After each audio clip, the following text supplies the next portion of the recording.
Bueno, buenas tardes. Mi nombre es Eric Paolo León Salas y hoy les voy a dar la cuarta parte de la tutoría de Ética y Sociedad, el curso de Ética y Sociedad. El título se llama Moral, Sociedad y Vida Cotidiana. En este momento pueden ver el PowerPoint.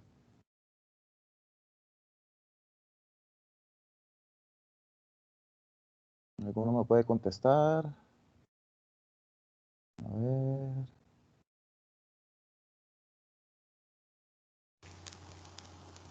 Sí, profe. Ah, bueno, muchísimas gracias, perfecto. Entonces, vamos a ver. Ajá, listo. Entonces comencemos. Vamos a hacerlo de esta manera el día de hoy. Igual que en otras ocasiones, vamos a ir viendo lo que es el capítulo en sí, los temas, y cada 5 diapositivas voy a consultarles si tienen algún tipo de duda. Entonces vamos a ver. Para empezar, el capítulo se trata sobre, en general, sobre la moral de la sociedad y la vida cotidiana. El autor, Álvaro Zamora, reflexiona sobre si la sociedad en sí, en la que nosotros vivimos, necesita de la moral, si nosotros como individuos necesitamos de la moral, y en sí, en la vida cotidiana, cómo la necesitamos y para qué la necesitamos. Él hace una reflexión en muchos ámbitos, desde lo artístico, lo sexual, desde lo religioso y, y hasta lo más práctico, que es el diario vivir de nosotros, cuando hablamos con otras personas, cuando nos toca hablar con otras personas que son diferentes. Entonces él tiene la tesis de demostrarnos a nosotros de que se debe de ser moral. ¿Qué quiere decir el ser moral? El ser moral es que se debe ajustar, nosotros nos debemos de ajustar a las reglas establecidas por la sociedad. Entonces para eso necesitamos reflexionar un poquitito más. Para llegar a esa tesis tenemos que ver todos estos puntos. Vamos a irlos viendo poco a poco y ver cómo se conectan entre ellos para llegar a esa tesis. ¿De acuerdo? Bueno, a ver.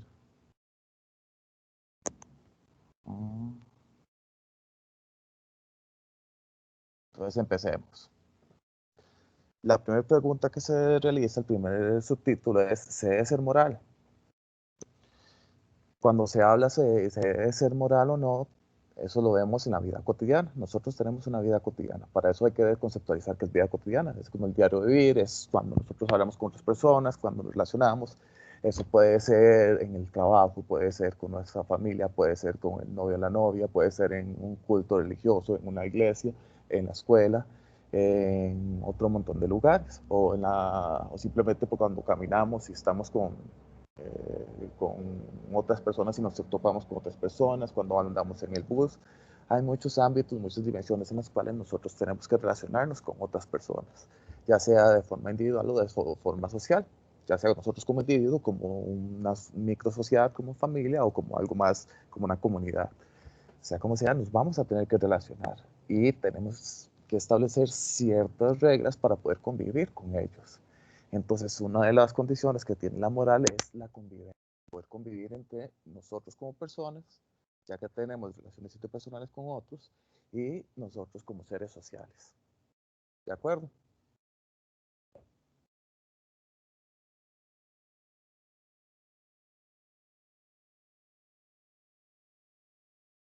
Un momento.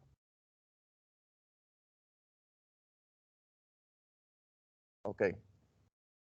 Ahora, las relaciones humanas en la cotidianidad es un hecho real. ¿Por qué es un hecho real?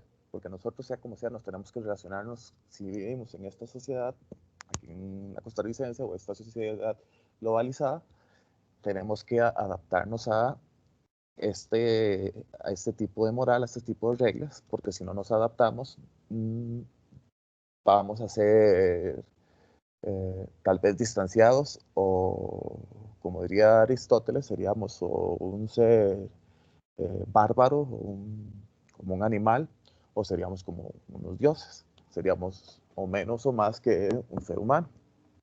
Ahora, el hecho real es que nosotros tenemos que vivir con personas que son distintas a nosotros, que tienen, ya sea desde sus genes, su forma de pensar, su forma de ver el mundo, su nivel económico, su escolaridad, su situación política, su género, todo en sí, tanto lo natural como lo cultural, lo tiene muy diferente a los de nosotros.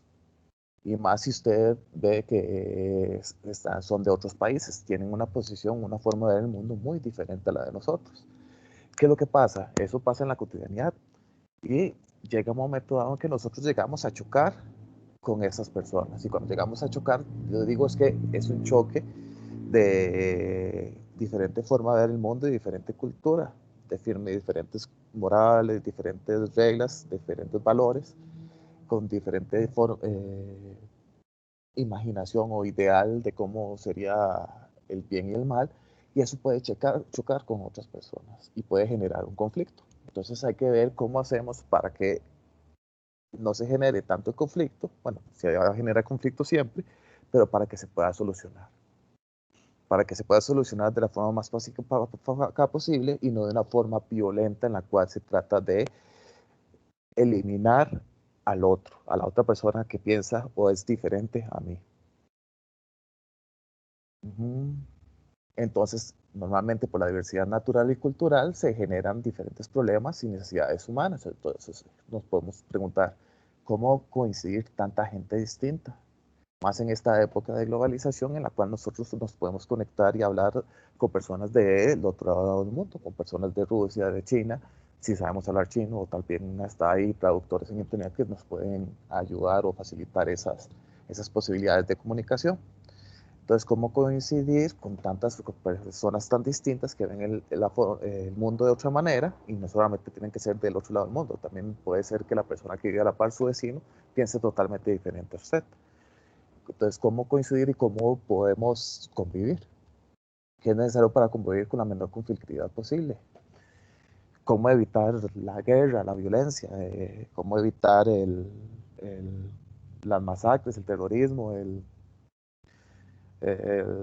la discriminación de otras personas? Eso es lo que se pregunta el autor al puro principio. O sea, teniendo en cuenta que estamos en una sociedad y vivimos en una sociedad. Entonces, hay que ser de alguna u otra forma un ser moral. Hay que establecer, obviamente para eso existen reglas, ya hay reglas generadas de una manera política, que eso se le llaman lo que son las reglas jurídicas, y están las reglas morales. Ya saben ustedes que las reglas jurídicas se caracteriza por ser heterónomas, que es heterónomas, que a partir de su carácter, de su función, están, además de ser escritas, y esa es un acuerdo político, se ve la forma en que se ejecuta. Si no se ejecuta, hay un castigo que se sabe bien qué es. Si uno mata a una persona, se va a la cárcel. En cambio, en las reglas morales es también que también es importante en una cultura y en la sociedad para establecer orden.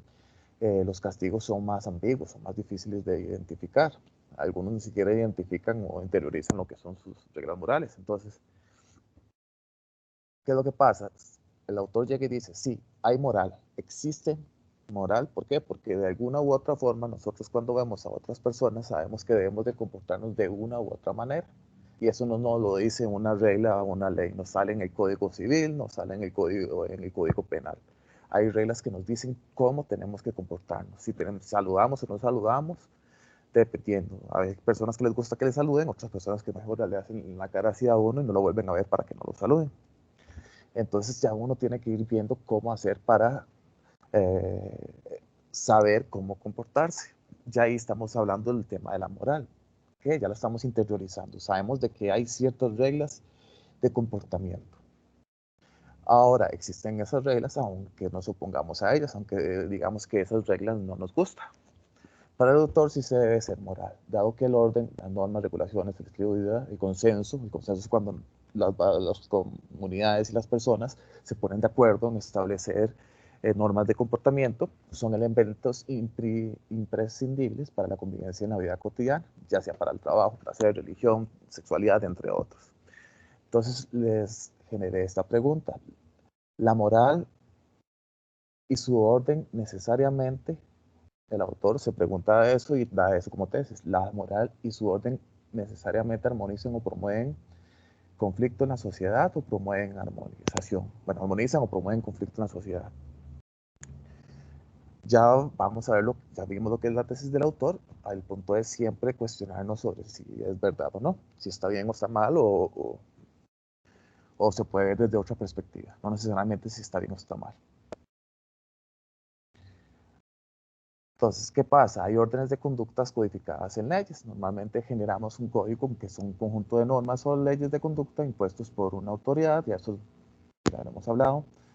Y hay una forma de clasificar los códigos morales que pueden ser seculares o religiosos. Los seculares son los que son formados por la sociedad en sí, no son establecidos por una institución religiosa, o sin una institución meramente religiosa, sino que por una institución social, más cultural y hecha por la sociedad. Pues puede ser la escuela, la universidad, entre otras. Y las religiosas son las que nos ponen, obviamente, lo que son puede ser la iglesia. Por ejemplo, aquí en Costa Rica se da mucho que hay una influencia moral de la iglesia católica. Bueno, una influencia de interpretación moral desde la percepción de la iglesia cristiana.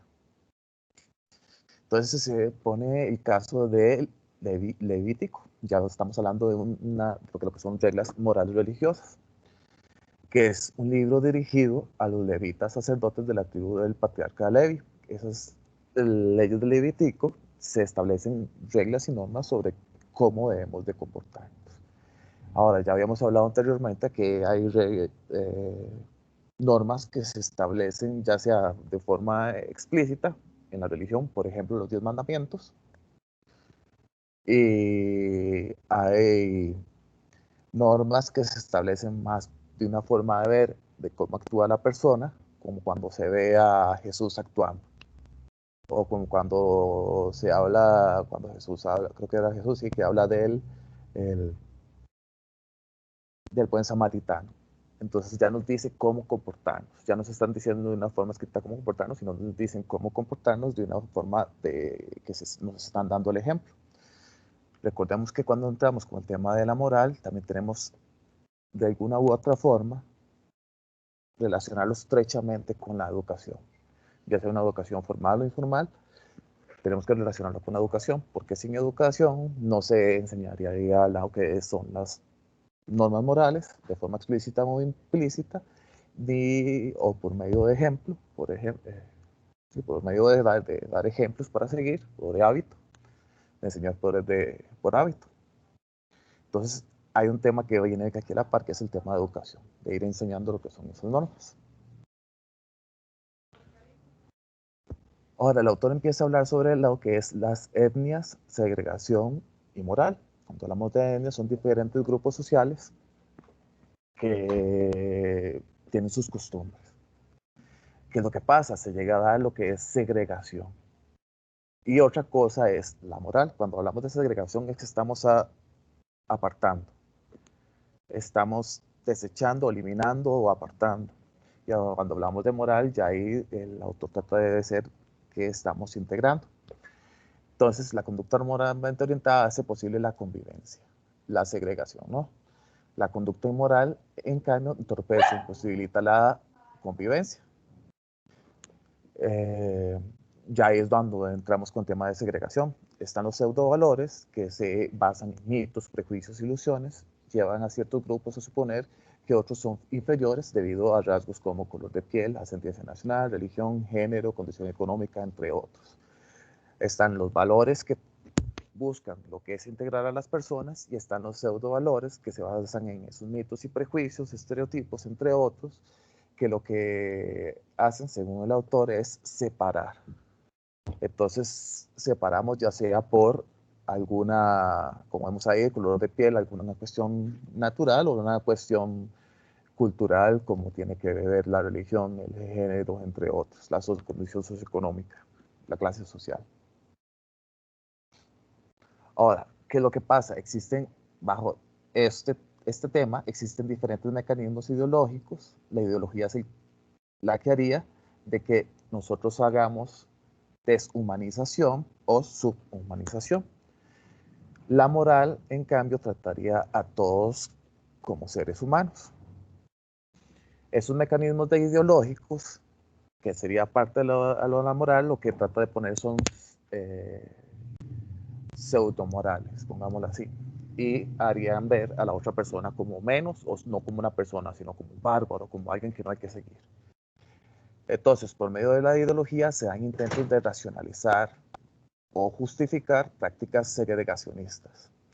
Los sistemas ideológicos basados en pseudovalores, ignorancia, mitos, prejuicios e ilusiones. Esas ideologías, pongamos un ejemplo, la ideología de Hitler, la nacionalsocialista de Alemania de 1900, no me acuerdo, creo que era como el 20, 30, 45, de Hitler, que lo que hacía era apartar y tenía una forma de racionalizar o justificar ese apartar tanto a los homosexuales, tanto a los negros, como a los judíos, como a los comunistas, entre otros, solo porque tenían una posición diferente.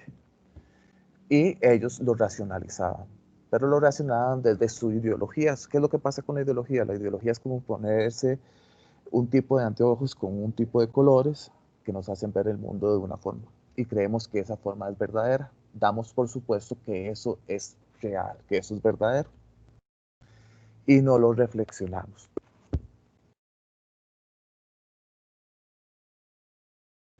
Se nos pide que hablemos ya de cómo se da esto en dos religiones que principalmente tienen algo en común, que es una posición en común, que es que tienen tal vez un mismo Dios y una forma de ver el mundo, que es el hinduismo y después el budismo. Se habla de tres religiones principales en la India, que son el hinduismo, el cristianismo y el islamismo. Vamos a hablar principalmente del hinduismo, que es la más extendida de lo que es en la India. ¿Y qué fue lo que pasó en la India que hace que no se dé una moral que integre, sino que hacía que se diera una moral que discrimine o se trate mal o se violente a otras personas por su condición meramente religiosa? Y había otras condiciones que ellos tenían dentro de la religión, antropológicas. Ahora, dentro del hinduismo se halla el mito de Manu, que se le llama como sabio, que sería el primer ser humano, autor del código de conducta segregacionismo. Manu sería el primero, el que establecería ese código de conducta, que en vez de unir, integrar, lo que haría es apartar. Las leyes de Manu. ¿Qué son las leyes de Manu? Es un sistema hindú que segregaciona tradicionalmente a la población en 4 castas. Primero se empieza con los sacerdotes, que son los que tienen mayores derechos, mayores privilegios, y son los que tienen todo, ¿verdad? Luego están los guerreros, luego están los comerciantes y artesanos, luego los esclavos, y después de ellos estarían los parias, que serían los intocables, que serían como la basura. Ustedes han visto que nosotros la basura nos da asco tocarla, nos da asco verla, olerla. Así se trataban a los parias. Se trataban a los parias, o se tratan, no tengo idea aún cómo está el tema. Se dice que se ha democratizado mucho después de Gandhi, pero quién sabe qué tanto se ha avanzado o no, porque ya vemos que también en Estados Unidos se ha democratizado y hace poquito han habido protestas por temas de discriminación a los que tienen, a los que se les dice raza negra. Entonces, a los parias se les trataría como basura. Si uno creía que ser esclavo era lo peor, lo más bajo, habría que ver los parias, que sería como lo más desagradable para ellos.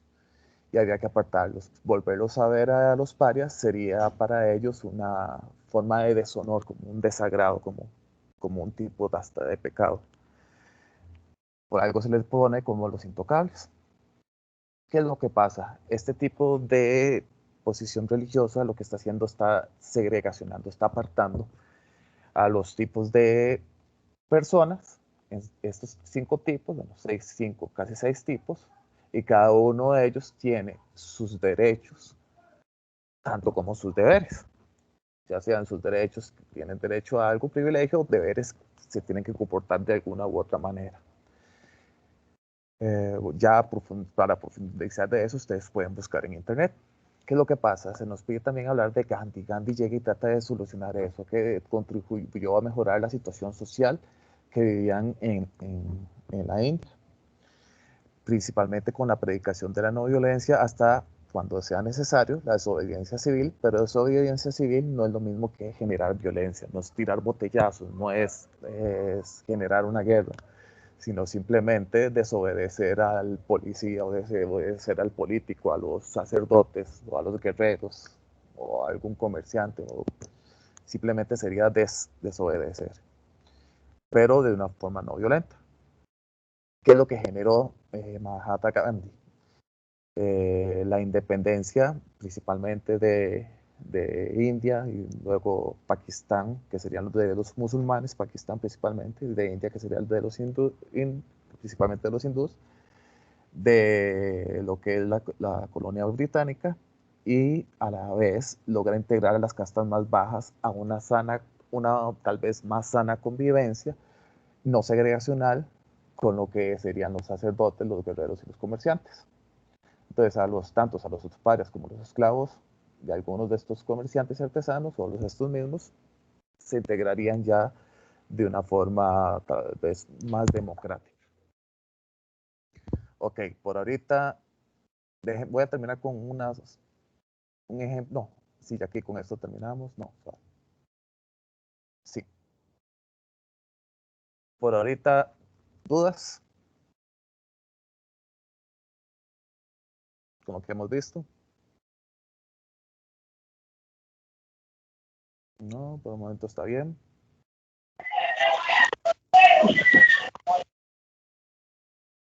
A ver, si tienen dudas, tranquilos, y si no pueden escribirlas. Yo estoy aquí leyendo lo puedo leer los mensajes. Entonces, cuando ya les pregunto si tienen dudas, puedo ver las dudas que ustedes van poniendo ahí. Y si necesitan una duda, pueden levantar la mano, que es una opción que tienen aquí, levantar la mano. Bueno, dado que no hay dudas, voy a proseguir.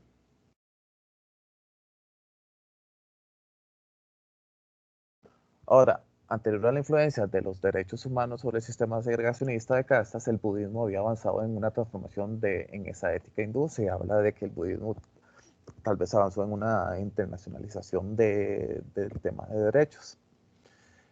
A diferencia, tienen algo en común, se piensa el tema de reencarnación. En el tema de reencarnación acá, por ejemplo, los parias cuando reencarnan, depende cómo se comportaron. Bueno, veamos lo más fácil, mejor con los esclavos. Si se comportaron y vivieron muy bien su código moral y acataron todo lo que tenían que hacer, en la siguiente reencarnación tal vez podían subir a artesanos, y ahí se podía seguir subiendo si se comportaba bien y se actuaban bien. Y los sacerdotes y guerreros podían bajar, depende si se portaban bien o se portaban mal, según los códigos morales y religiosos que se establecían anteriormente en la India. ¿Qué es lo que pasa con los budistas? En los budistas también está el tema de la reencarnación, pero en vez de la reencarnación, no es una reencarnación, no es que el alma nace desde cero, no es que tiene un conocimiento desde cero, sino que ya tiene una cierta experiencia antigua. Y el alma no es que sube ni no es que sube de nivel o baja de nivel.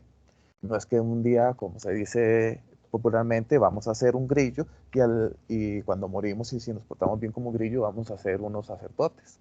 O lo que quiere decir ahí es que nosotros no rondamos en el mundo, en el budismo, nosotros rondamos en el mundo con diferentes seres vivos. El alma va aprendiendo y el objetivo es llegar al nirvana, que sería esa sabiduría eterna, que sería una forma de desligarse de lo que es el mundo material. Entonces en vez de reencarnación es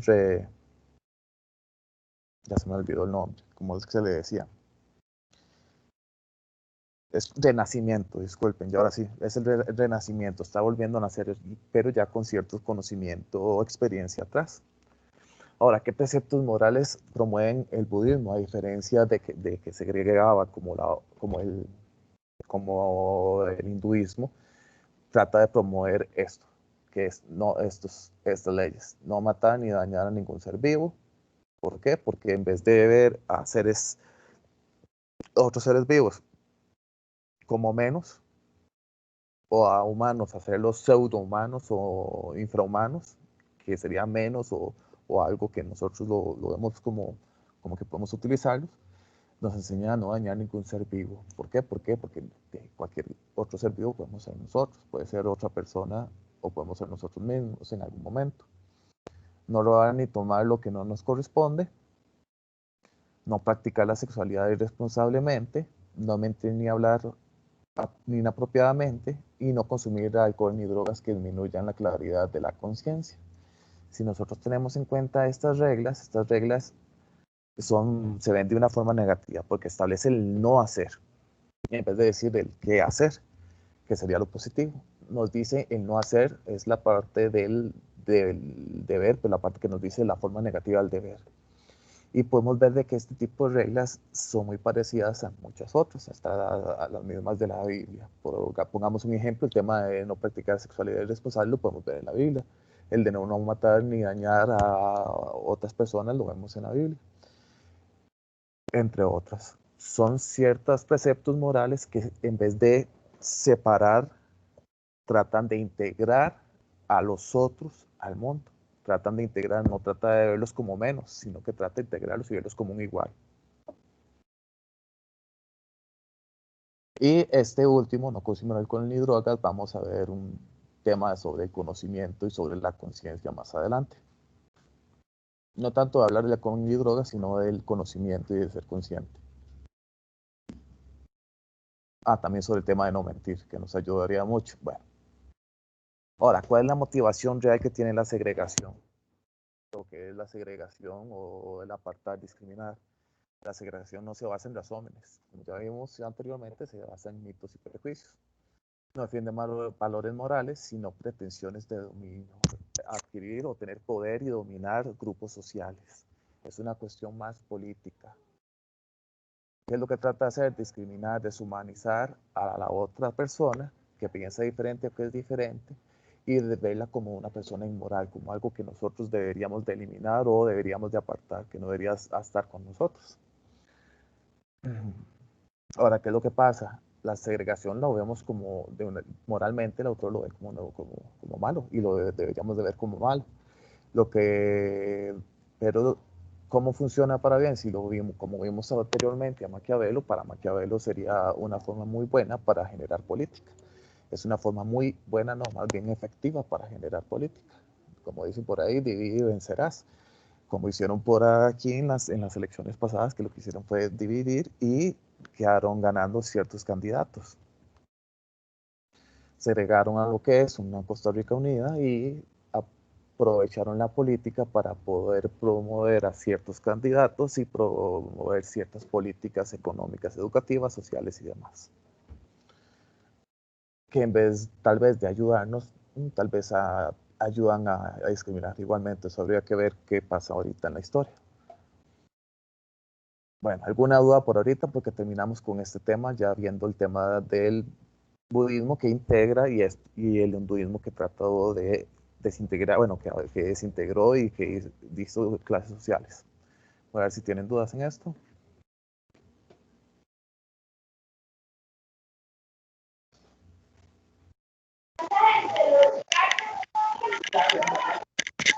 Profesor, entonces esto quiere decir que la segregación en parte es buena por, ¿cómo se me fue la palabra? De este último que usted dijo, de este señor, porque separa a las personas para un bien, ¿es así? Sería buena, pero desde una perspectiva de eficacia política. Nada más de eficacia política, no desde una perspectiva Solo de política.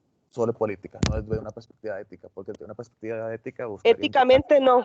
no, porque lo ético buscaría integrar a todas las otras personas que piensan diferente. Trataría de buscar una forma de buscar cosas en común, como de ver cómo se toleran las diferencias y de aceptar las diferencias, entre otras.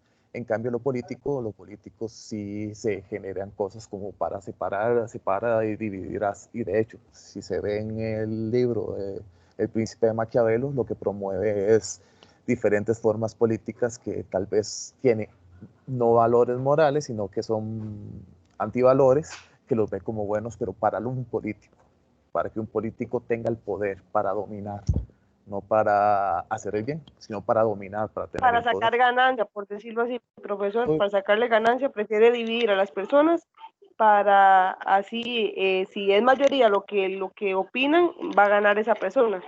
excelente, para sacar ganancia por el velar por interés propio. Es como dijiste, sacar ganancia. Ver el interés propio y tener poder. Muy, muy buena Gracias, profe. relación. Con gusto. Había otra pregunta, esa pregunta fue muy buena. Tienen que aprovechar ahorita.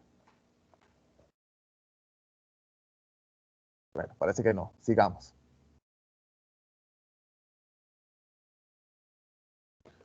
Ahora, sobre la tortura y otras iniquidades. Cuando hablamos de tortura, ya sabemos de que se está haciendo que a una persona no estamos en contra de los derechos de una persona.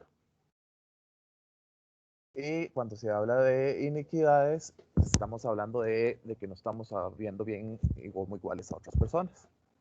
Entonces el autor empieza a reflexionar en qué momento histórico y cómo se generó lo que es la tortura y otras iniquidades. Y se habla ahora, nos vamos a adentrar sobre el tema de los indígenas, la colonización de América y cómo se generó lo que es la discriminación o segregación de lo que son los indígenas.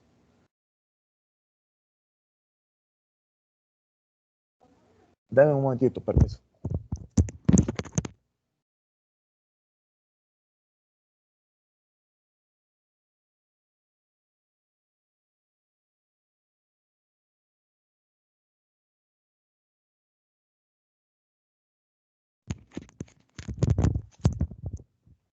Ya, disculpen.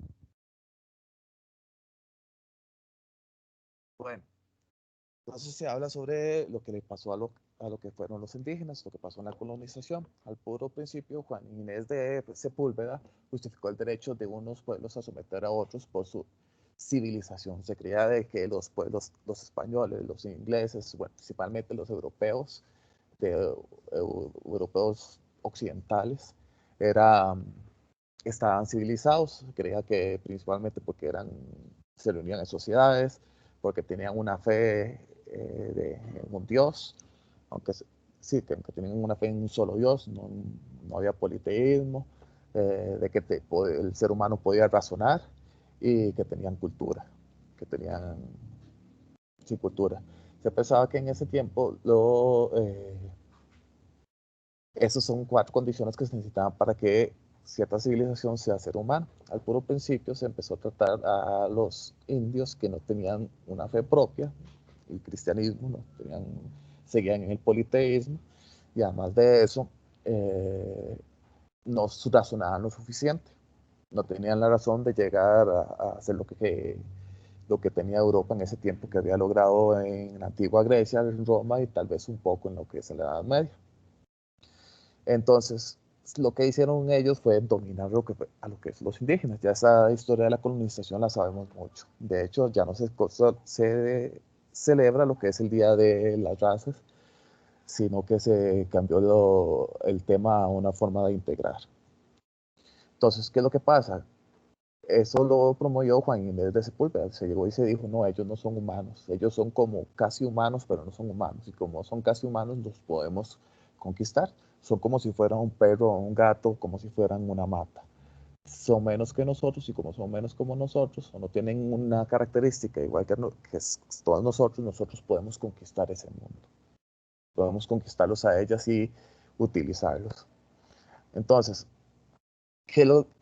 qué o cuál era la motivación real que había. No era una motivación de integrar, moral, de integrar y decir, mira, estas personas son diferentes, vamos a comprenderlas, vamos a aprender de ellas, saber qué es lo que pasa, sino que más bien lo que buscaban era conquistar, y lo vemos aquí, como decía, la motivación real que está en la página 151. Éramos soldados de Dios, a la vez que soldados del rey, y por aquellos indios bautizados y encomendados, librados de sus bárbaras supersticiones. Cuando hablamos de bárbaras supersticiones, se creía que las creencias de ellos o los razonamientos que hacían ellos eran bárbaras. ¿Qué quiere decir bárbaras? Que eran como de animales, como animaladas. Por nuestra obra conocería nuestra nación el premio de una grandeza inquebrantable que nos daría felicidad, riqueza y poderío. Entonces aquí vemos que ellos lo que buscaban era felicidad, riqueza y poderío, en vez de buscar integrar o evangelizarlos o integrarlos a, a su creer, a integrarlos de forma voluntaria. Ellos buscaban lo que era el poder propio a través de lo que es tenían los indígenas, de los indígenas en sí, y de las tierras.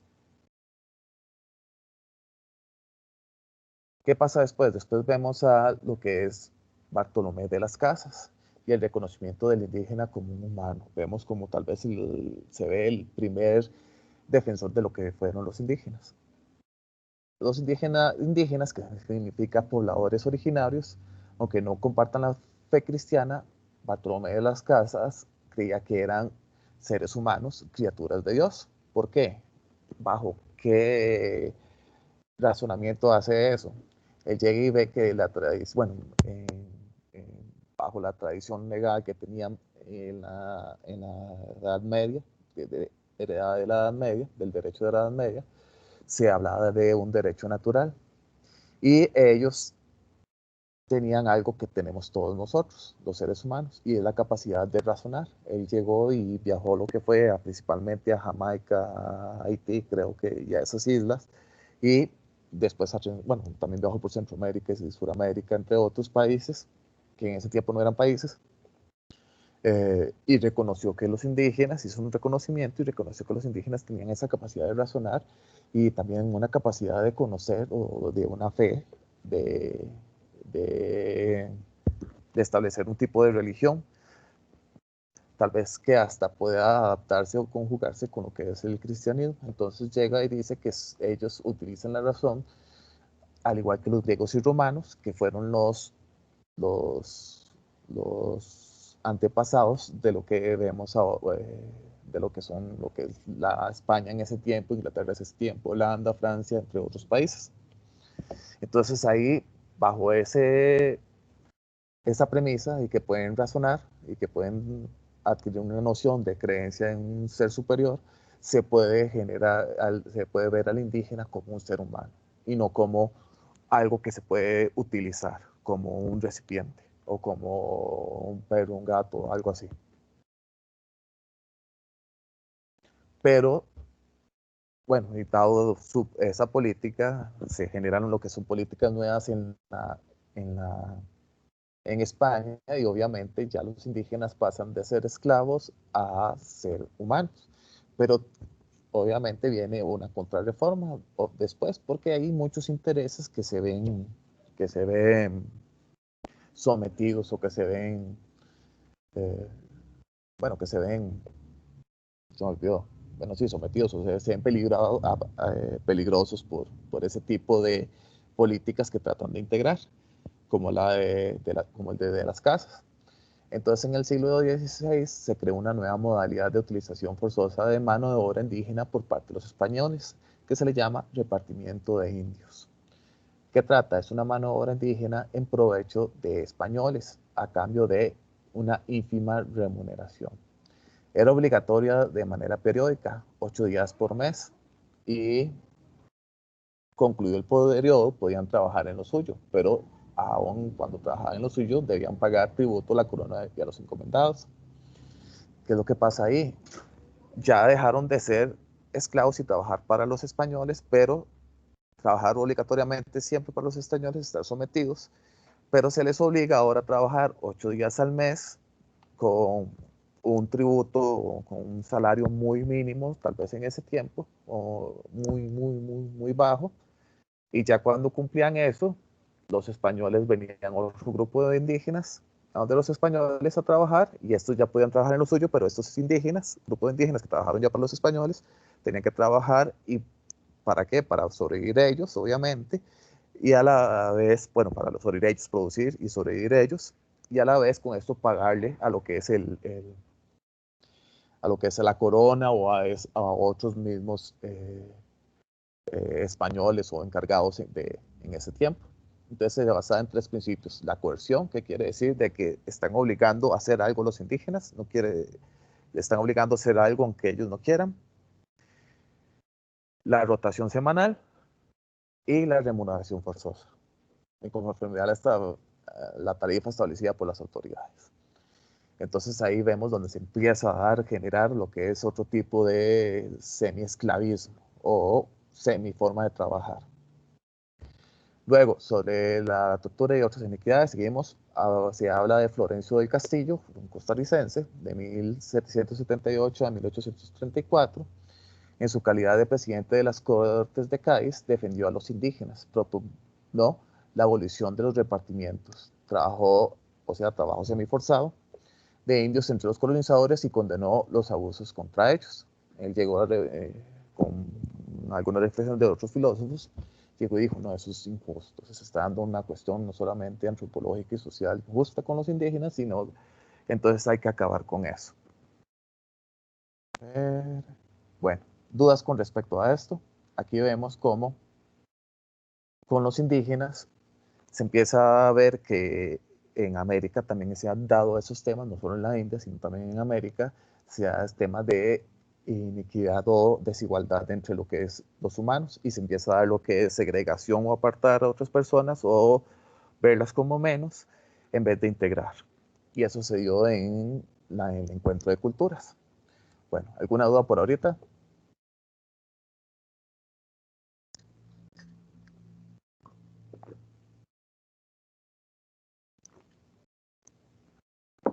No hay dudas, muy bien.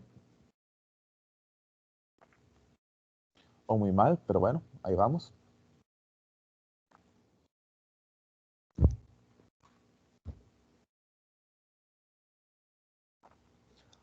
Ahora, se habla de moral en libros sacros, máximas y refranes. Cuando hablamos de moral en libros sacros, como la Biblia o libros muy importantes, cuando hablamos de máximas, que es cuando pensamos que hay una regla o una ley que se da en todo el mundo, que se debería dar en todo el mundo, o que se da igual en todo el mundo. Y cuando hablamos de refranes eh, como cuando alguien llega y dice: pero que come huevo ni quemándole el hocico. Camarón que se duerme se lo lleva la corriente. Aquí estamos hablando de que hay en los libros sacros y en refranes lo que son reglas morales que nos indica cómo comportarnos o no. Son productos culturales como la literatura productos culturales como la literatura tienen efecto de un deber ser que propone modelos de humanidad. Fábulas, leyendas y mitos contienen enseñanzas moralizantes inmediatas, pero no promueven el juicio y no promueven la reflexión. Nosotros podemos ver mucho eso en los cuentos de tía Panchita y Aventuras de Tío Conejo, entre otros. Rollos de Sabia Popular, lo podemos ver en la Biblia, entre otros. Las enseñanzas transmitidas por tradición son transmitidas por tradición y autoridad, que expresan el nivel práctico de acción. ¿Qué es lo que nos dice eso? Nos está diciendo cómo comportarnos y cómo ese comportarnos nos va a ayudar a moldarnos en la sociedad, pero no nos va a hacer reflexionar sobre si está bien o no ese comportamiento que estamos haciendo.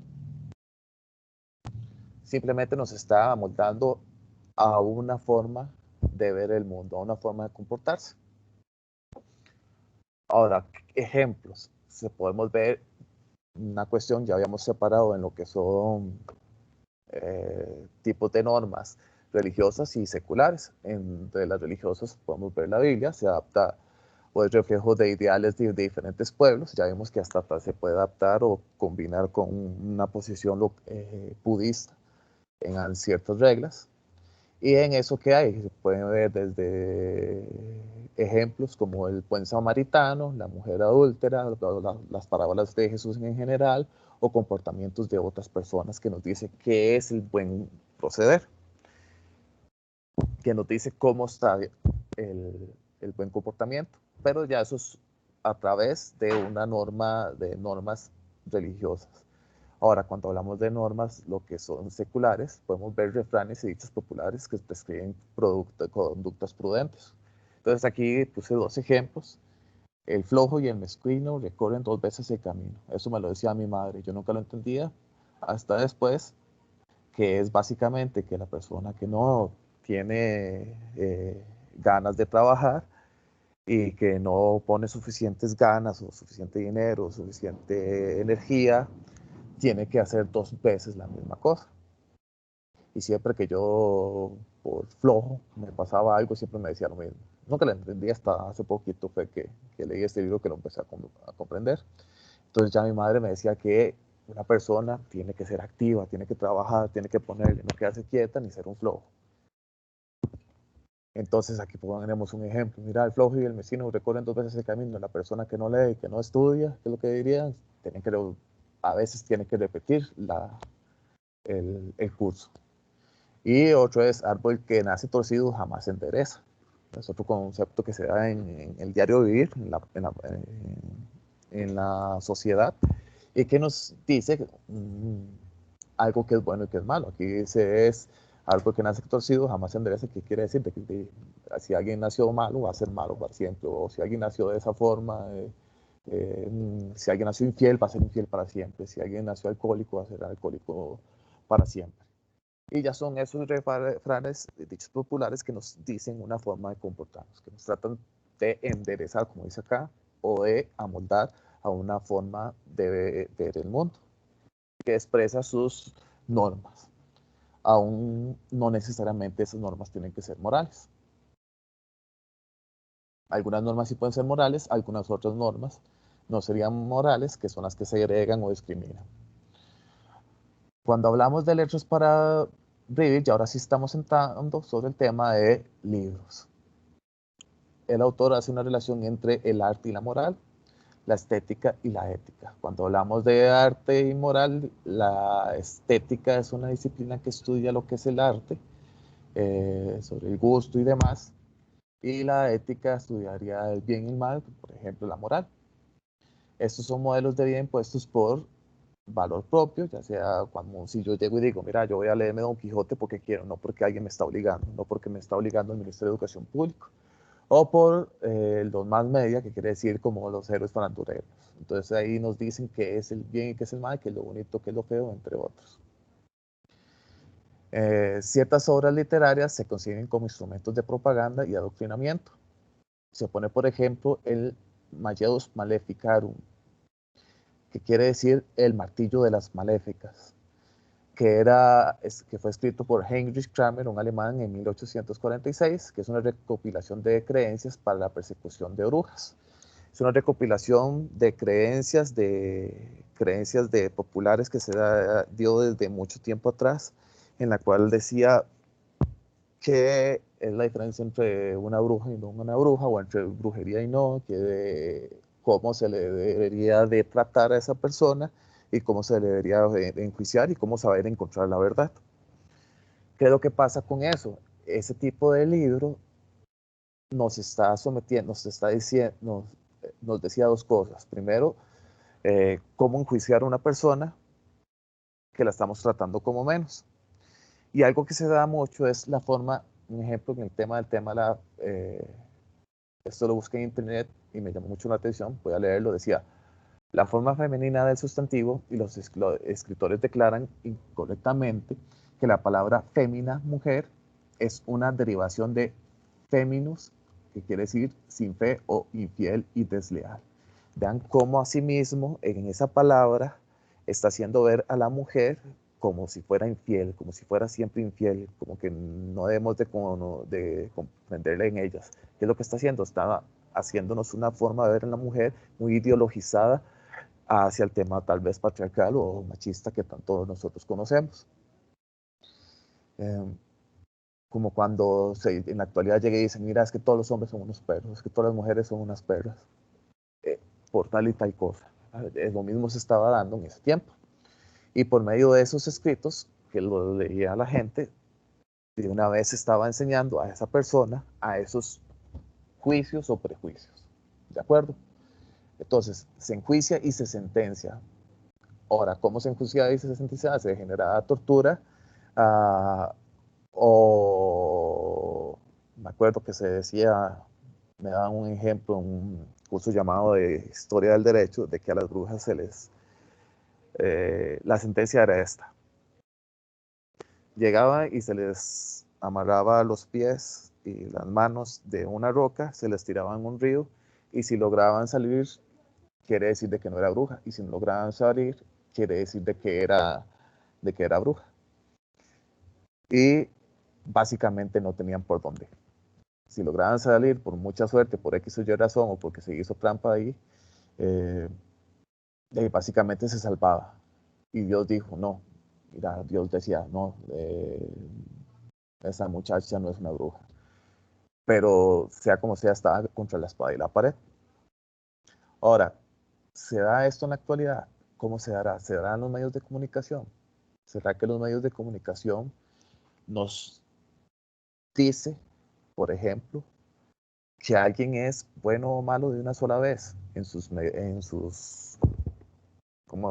titulares? Vamos a ver tal vez un ejemplo.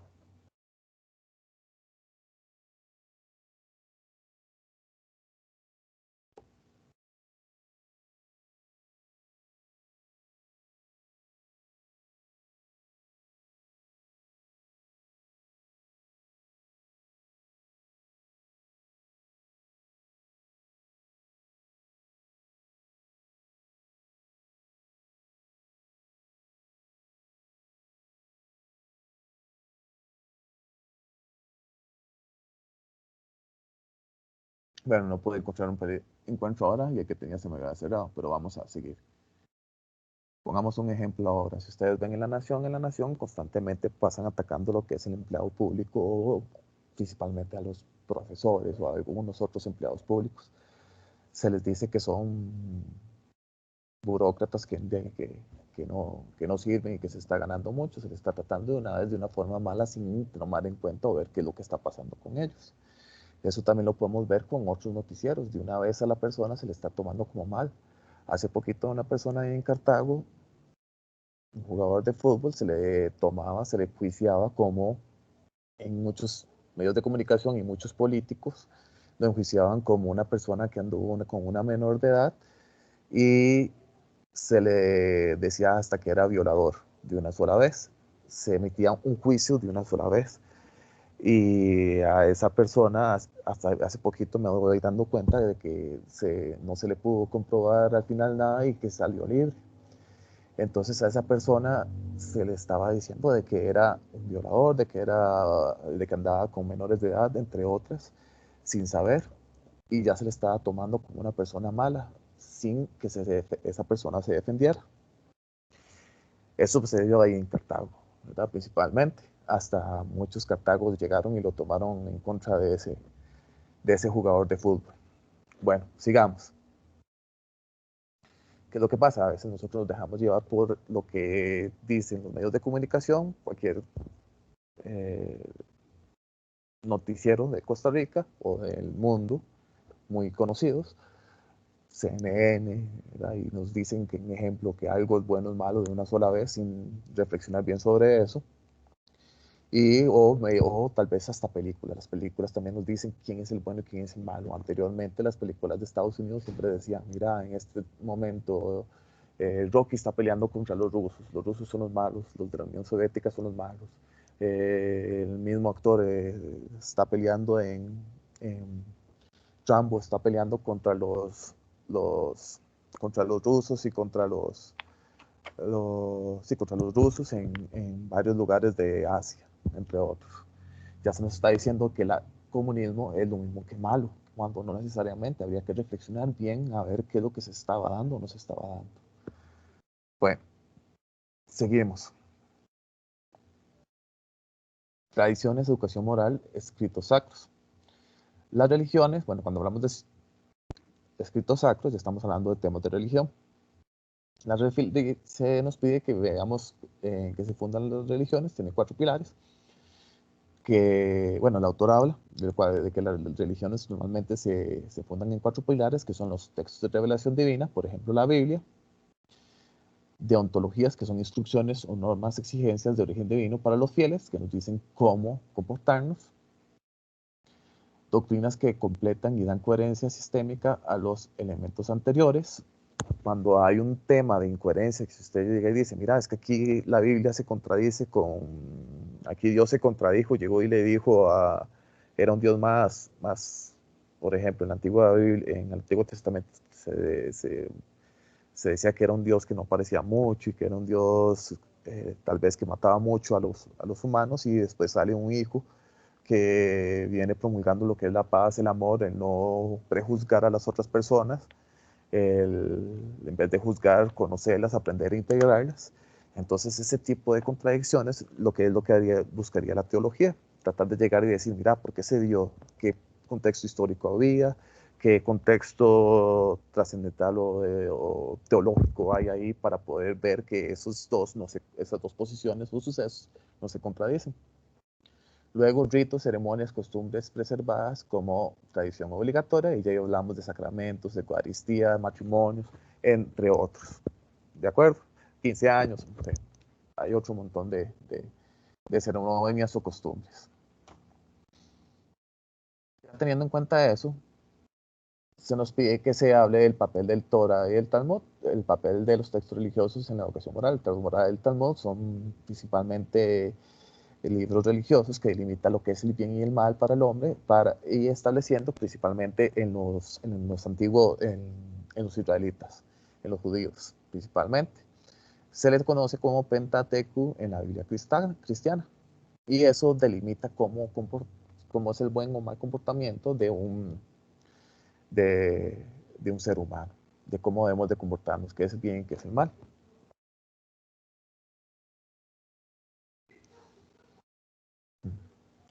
Ahora hablamos de temas de la moral y la moralidad en los libros eróticos. El contenido moral de los libros eróticos concierne tanto a la educación como a los prejuicios. La educación, cuando hablamos de educación, es eliminar prejuicios. Ahora, adoctrinamiento, cuando hablamos de adoctrinamiento, es que generamos prejuicios. Hacemos que esa persona piense que algo es verdadero sin que reflexione sobre eso. En la educación, es supuesto que sí se reflexione sobre eso. La educación vendría relacionada con la moralidad o con la moral, y el prejuicio, el adoctrinamiento, vendría asociado con lo que es los prejuicios y la inmoralidad, lo no moral, vendría con el tema de la segregación, la no integración. Entonces, ¿qué es lo que pasa? La sexualidad, se empieza a reflexionar sobre el tema de la sexualidad, qué tanto es buena o mala, y nosotros sabemos mucho que hay muchos tabúes que se dan principalmente por la sociedad, que interpreta de X o Y manera lo que es la sexualidad en libros sacros o libros eróticos, entre otros. Ahora, ¿qué pasa? La sexualidad no es ajena a la moral, porque el sexo es una actividad de la vida cotidiana, es lo más normal posible. Sin el sexo no tendríamos una forma de diferenciarnos entre hombre y mujer, o tal vez sí, entre hombre y mujer, o tal vez, sí, principalmente entre hombre y mujer, y tal vez femenino y masculino, y tal vez alguna variación ahí entre esos dos, algunas variaciones, algunos puntos medios, o no podríamos, es tan normal que no podríamos ni siquiera tener hijos, y tener hijos es lo más normal del mundo. Bueno, ahorita no, más bien lo más normal es no tener hijos, pero si no, no podríamos tener hijos. La sexual es algo muy, muy normal. Entonces, se reflexiona sobre el tema del erotismo. La sexualidad, además, como expresión de valores morales, se vería como exaltación del deseo de vivir. Y entonces, ¿cuál es la que se reflexiona sobre el tema de la sexualidad? Obviamente, también los libros religiosos reflexionan sobre la sexualidad, pero hay una que lo ve de una manera más integral, que es el Kama Sutra. El Kama Sutra, que son aforismos sobre el placer sexual. Por algo se llama Kama, que viene de placer, y Sutra de una frase corta. El Kama Sutra presenta la sexualidad dentro de una concepción mística e integral del universo y del humano. Describe formas de unión sexual. e integra la sexualidad en la vida cotidiana del ciudadano, de sus deberes cotidianos y de sus diversiones y con sus amigos. No quiere decir de que van a hacer eh, una fiesta sexual, un trío, van a hacer algo así, sino que se empieza a relacionar el sexo para verlo no de una forma genitalizada o no verlo de una forma muy parcial, como cuando vemos ahora en la pornografía y demás, de que solo se busca el placer propio, sino que se trata de ver a la otra persona con la cual se está buscando placer, con la cual tal vez se pueda querer tener una familia, y de una vez cómo hay una relación de ese tema sexual con nuestros pares, ¿verdad? Con las otras personas. No es una forma parcial o solamente de un gozo de una forma hedonista. ¿Qué quiere decir hedonista? Yo quiero gozar, bueno, hedonista total, que dice que yo quiero, o sirenaica, que dice yo quiero gozar lo más que se pueda, simplemente. No me importa las otras personas. En Kama Sutra sí se trata de integrar al otro, hombre, mujer o amigo, amiga, no es que se vayan a integrar necesariamente a la cuestión genital, ¿verdad? Porque la sexualidad no sería solamente lo sexual, digo, lo genital. Ok, vamos a ver dudas ahorita.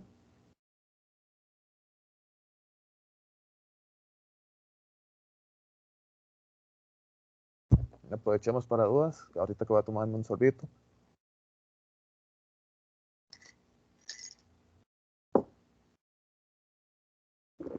Profesor, en la parte que estaba hablando de los periódicos y cómo dan las noticias y esas cosas, ¿me lo podría explicar un poquito mejor?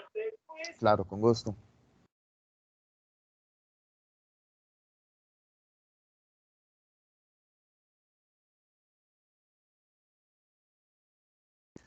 Cuando hablamos, un ejemplo de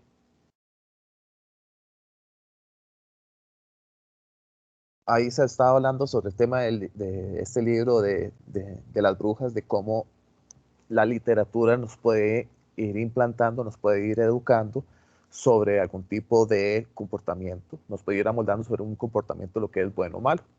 Es diferente ese al de Don Quijote. En el de Don Quijote supuestamente se enseñan muchos valores morales, se enseñan lo que es el honor, lo que es el tratar bien al otro, entre otros.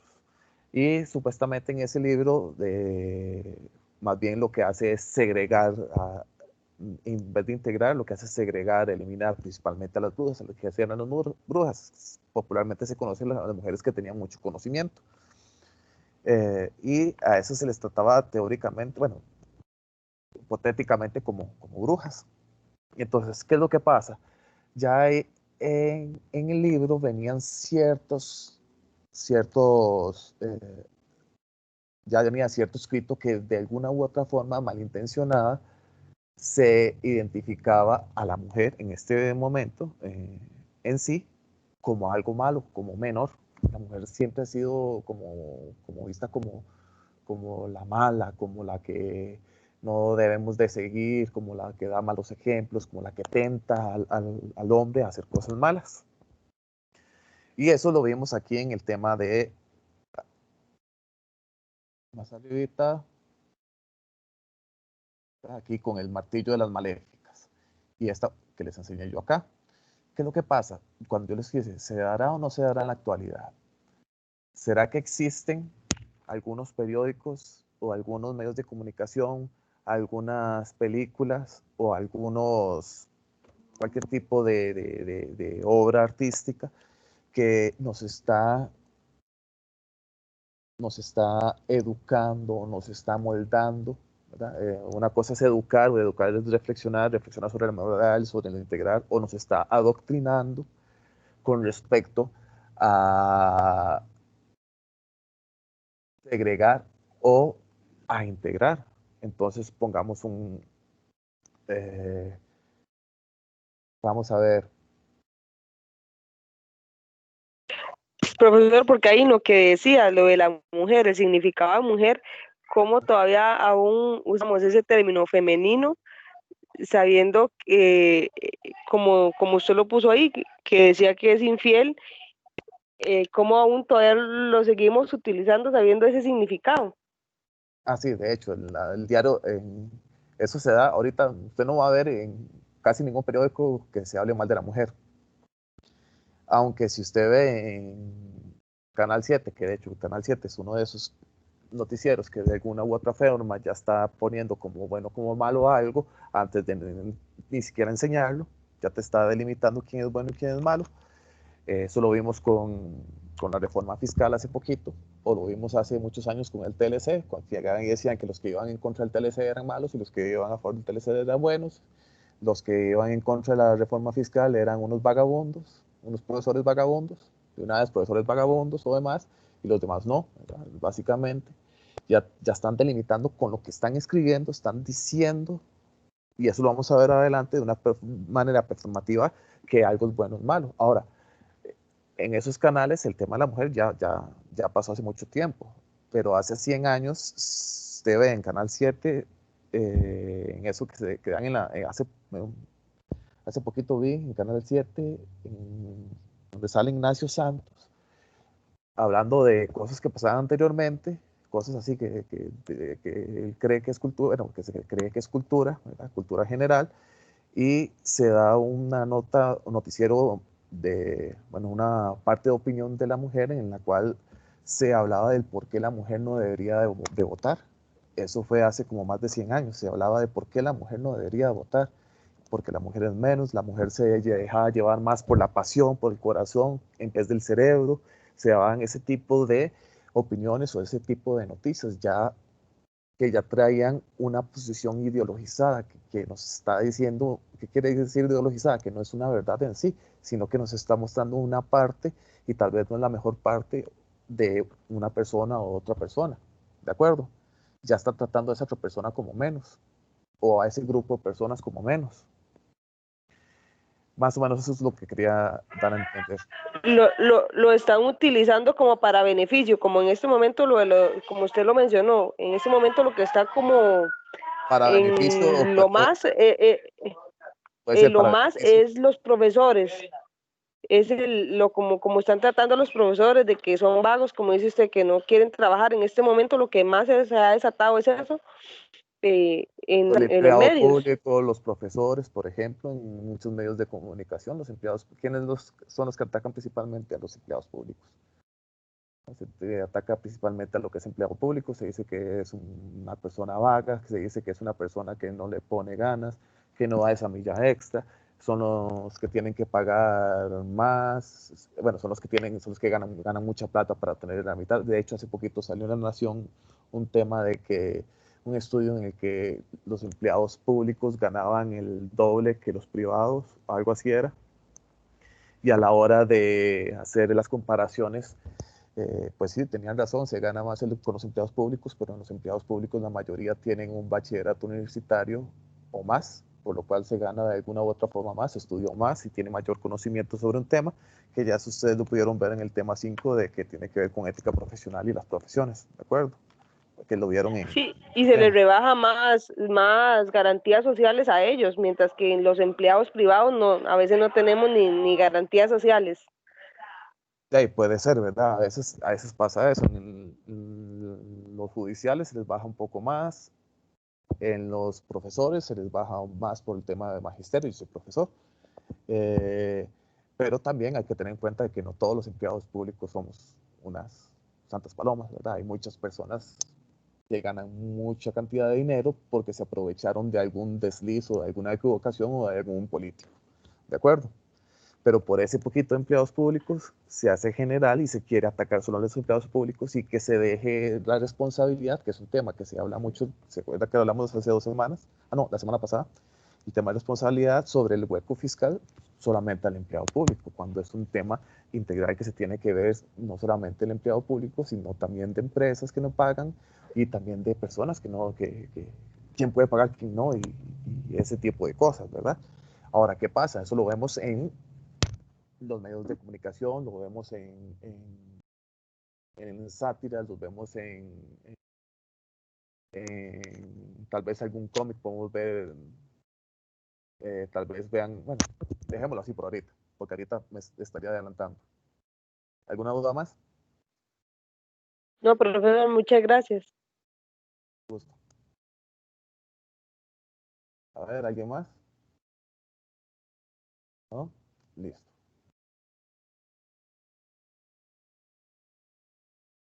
Sobre cenizas y censura moral. Es común a través del tiempo, cuando se habla de cenizas, bueno, a través del tiempo pasa algo. Siempre que hablamos de cenizas es quema. A través del tiempo se dan grandes quemas. ¿Y quemas de qué? De algo que nos genera conocimiento. Genera conocimiento, ya sea para adquirir un conocimiento verdadero, que tiene que ver con la episteme, con cómo conocemos el mundo, o adquirir un conocimiento sobre lo que es el bien y el mal, o lo hermoso o no lo hermoso. ¿Qué es lo que pasa? Como dije, la compañera, se me olvidó el nombre. Hay veces que ciertas personas se pueden ver perjudicadas en sus intereses, como dice Juliana, creo que es Karen Juliana, se ven perjudicadas con sus intereses, entonces lo que hacen es tratar de eliminar ese tipo de libros porque van en contra de sus intereses, en contra de sus ganancias, sus propios intereses. Entonces, ¿qué pasa? Convierten las ideas en ceniza. Es un tipo de intimidación.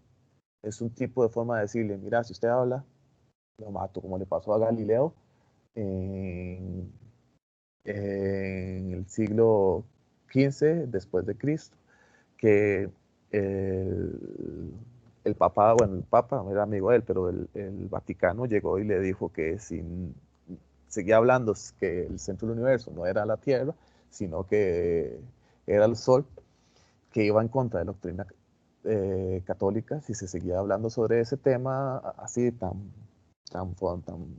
de forma que no integraba el cristianismo, se le iba se les iba a tratar como hereje y obviamente el hereje iba a ser castigado.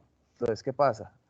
Trata de guardar a los fieles de lecturas peligrosas y eso podemos ver que se ha dado tanto con musulmanes, con cristianismos, con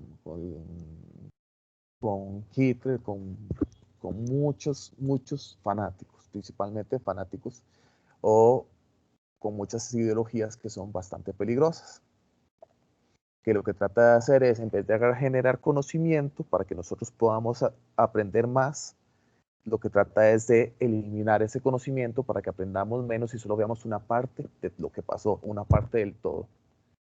Y cuando vemos una parte del todo, hace que nosotros no podamos decidir bien. Tal vez no podamos pensar bien, razonar bien, y por lo tanto decidir bien. Es muy importante el tema del conocimiento y más adelante lo vamos a ver.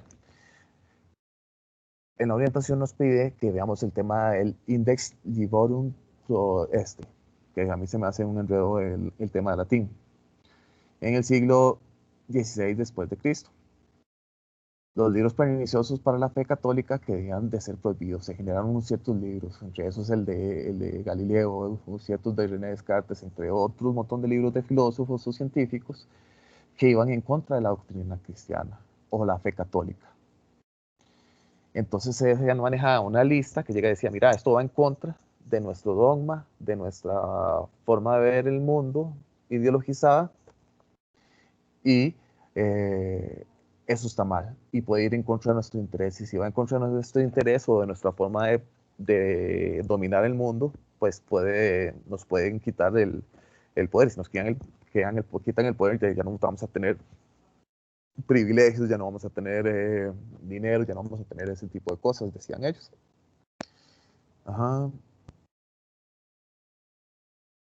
¿Y qué buscaba con eso? Centralizar el poder eclesiástico bajo el papado. Centralizar el poder eclesiástico porque la misma iglesia tiene diferentes posiciones e interpretaciones sobre un mismo tema, trata de centralizar bajo una posición ideológica. ¿De acuerdo? Bueno, ahora, actualmente lo más cerca es que es lo que nosotros hemos visto que se queman lo que son libros y demás. Cuando Hitler llegaba y decía, mira, pasemos por todos lados y lo que vaya en contra de la cultura, bueno, de la ideología nazi, hay que quemarla y hay que vivir solamente con nuestra cultura. Entonces, ¿qué es lo que están haciendo ahí? Segregando, apartando, discriminando en vez de integrar. Moral, escritura y performatividad. Cuando hablamos de lo performativo, es lo que tiene la capacidad de dar forma o llevar algo a la realidad. Hay poder en la palabra. Esta puede cambiar el entorno de sujetos u otros. La moral, en tanto habla, es lenguaje performativo. La forma da forma a la realidad humana. ¿Qué es lo que pasa? Cuando nosotros hablamos de lenguaje, cuando estamos hablando de una hora de comunicarnos, nosotros ya estamos dándole algún tinte ideológico, tal vez algún tinte de a favor o en contra de algo. Por ejemplo, yo ahora les hablé mucho un tinte en contra de los medios de comunicación. Ellos hablan mucho contra de ciertos sectores que no les ayudan a ellos.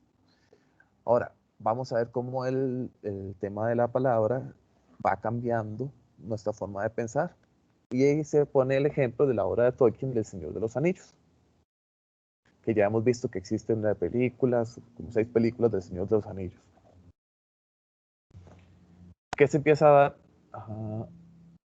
¿Qué se empieza a dar a generar lo que es en El Señor de los Anillos? Existen los buenos y los malos, los orcos y todos esos bichos que son medio raros y feos, que son malos, ¿verdad? Que son feos, son grandotes estéticamente.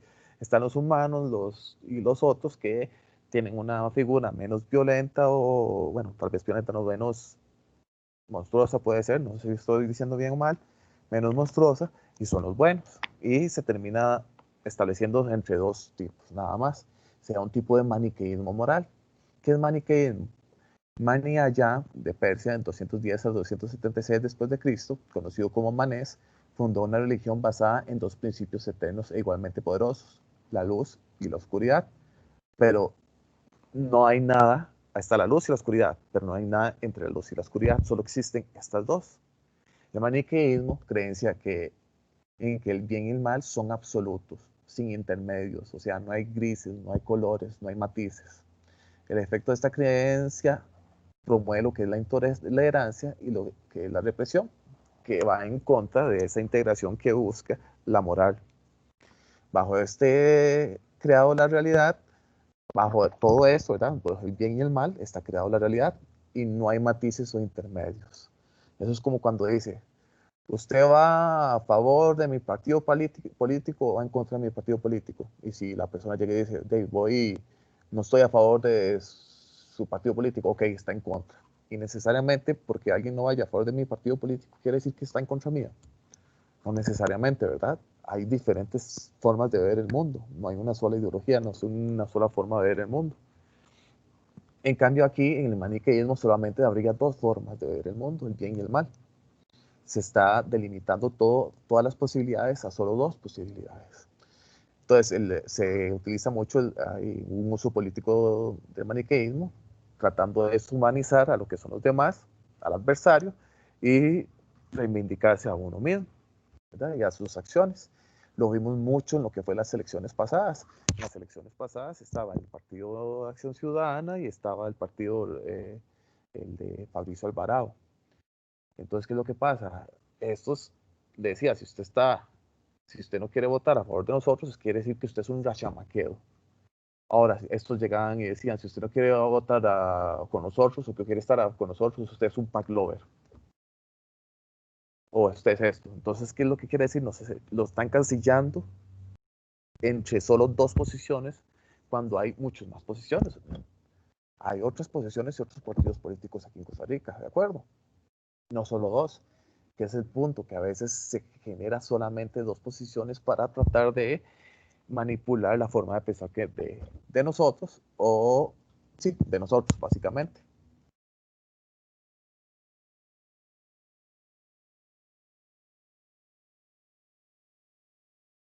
Bueno, ¿dudas ahorita?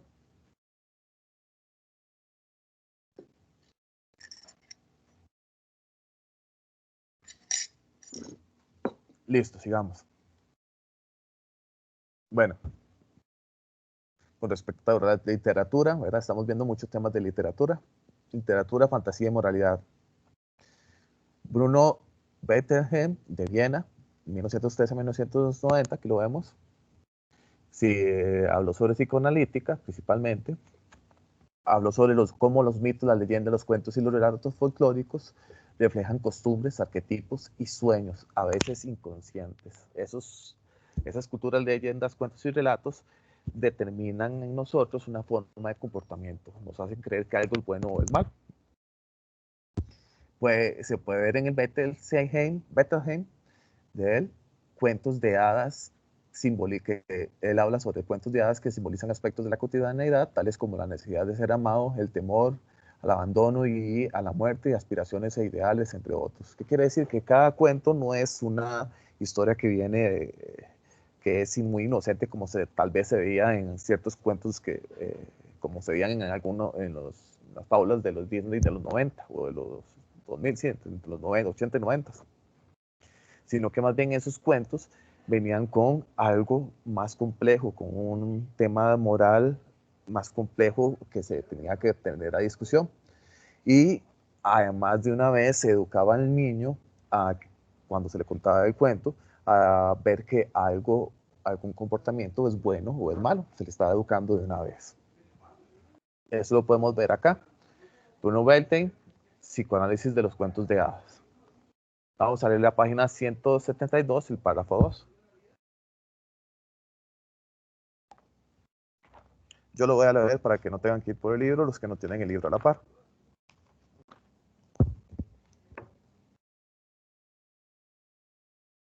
Aquí se habla sobre el cuento del...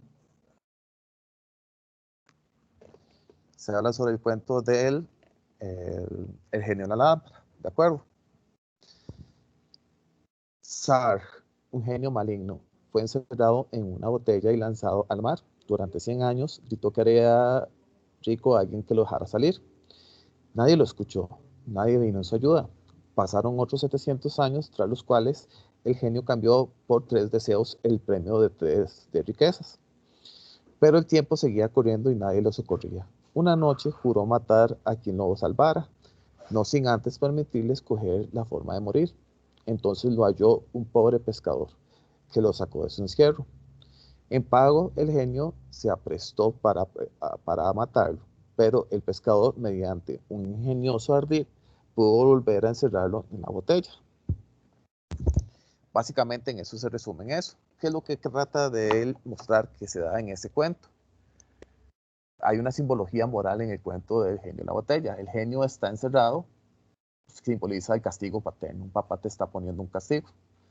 El que te está poniendo el castigo es un humano. La ira del genio representa la inmadurez infantil, como cuando el chiquillo está castigado, se le mete al cuarto, se le pone en una esquina y te dice no se mueva de ahí, que está castigado, no puede jugar videojuegos, entonces que genera una ira, se genera berrinche, grita, llora y demás.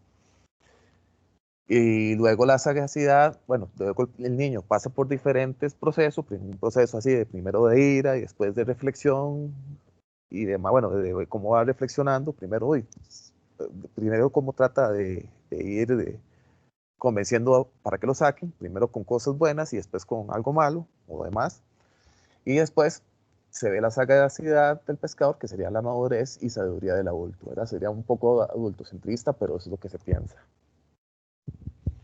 Entonces ahí se le está metiendo de una vez al niño, mira, tenés que hacerle caso a lo que es al adulto. Si no le haces caso al adulto, te puedes llegar a un castigo o te puede pasar algo malo. ¿De acuerdo? Ya de una vez te está diciendo cómo comportar al niño, el cuento. Y eso se puede ver en la mayoría de los cuentos sobre el tema de obediencia, desobediencia, entre otros. Seguimos. Sobre el compromiso artístico. Ya pasamos de lo que es la literatura a la cuestión artística en general.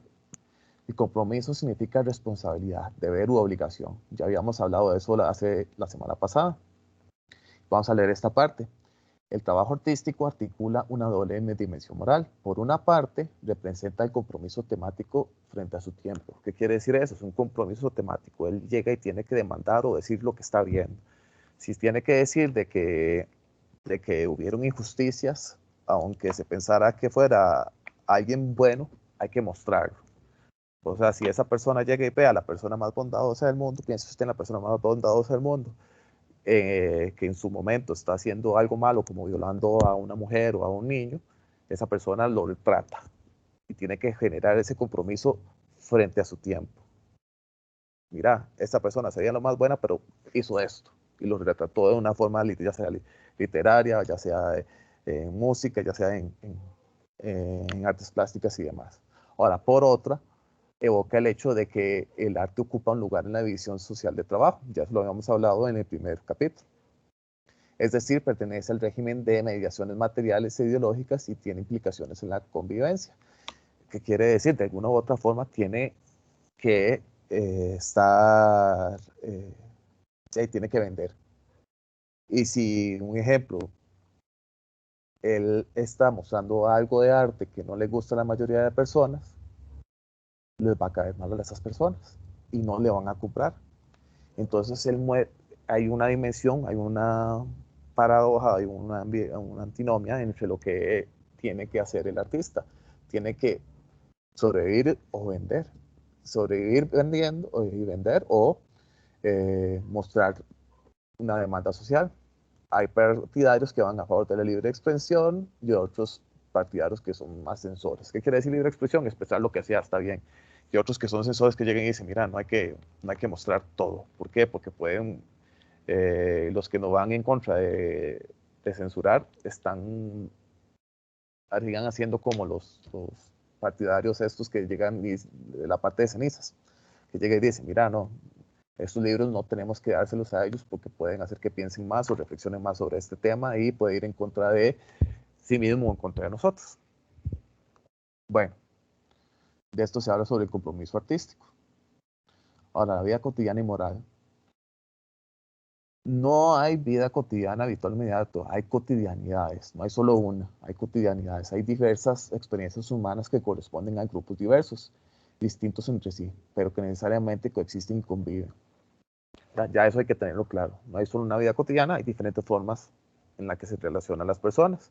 Hay personas que tienen diferencias, bueno, ya hablamos de diferencias económicas, clases sociales, entre otros, ¿verdad? Ya eso lo vimos al puro principio. Aquí el autor se enfoca sobre el tema de la violencia y habla, por ejemplo, habla sobre el tema de la violencia. El hombre actual sufre cada instante un proceso de adaptación, de educación, de reeducación, de confrontación ambiental para que sea y actúe según criterios modelos teledirigidos.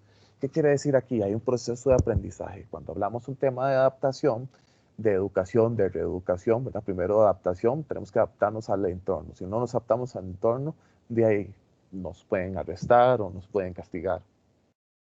Ahí está el tema de educación. Si nos educan, es más fácil de adaptarnos al entorno.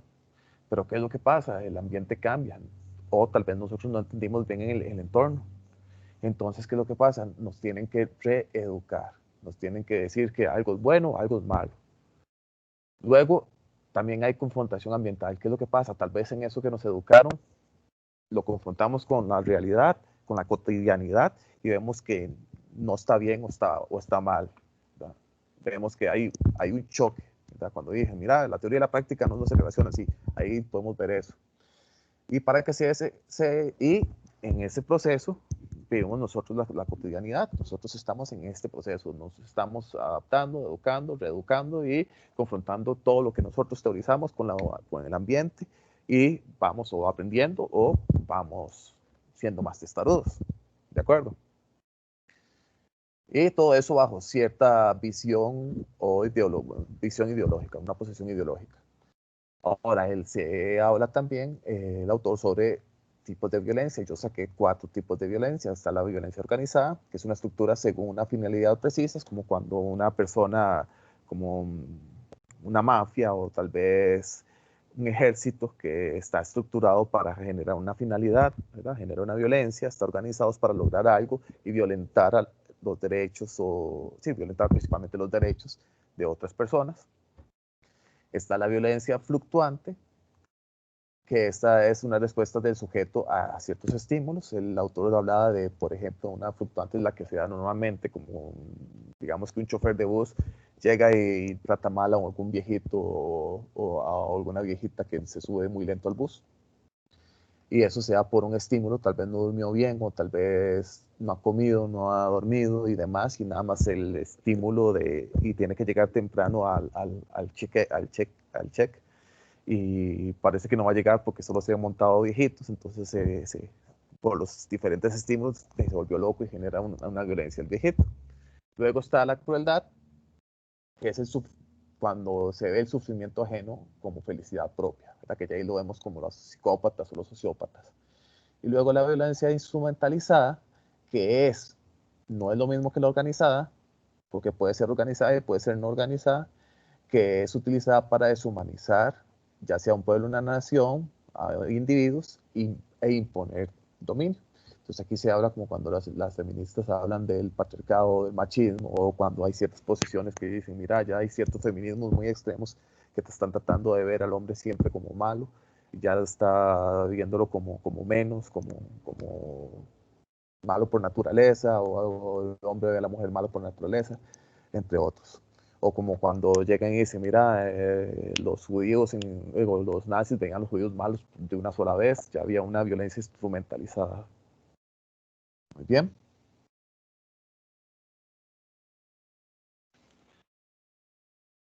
Vamos a ver dudas por acá. ¿Alguno tiene duda?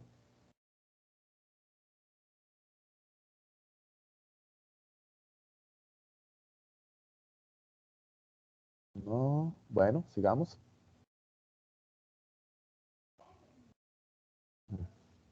Ahora, en la sociedad actual hay un tema de arrastre. ¿Se acuerda que hablamos de su primera vez? Ah, hay una duda. Ajá, Carlos.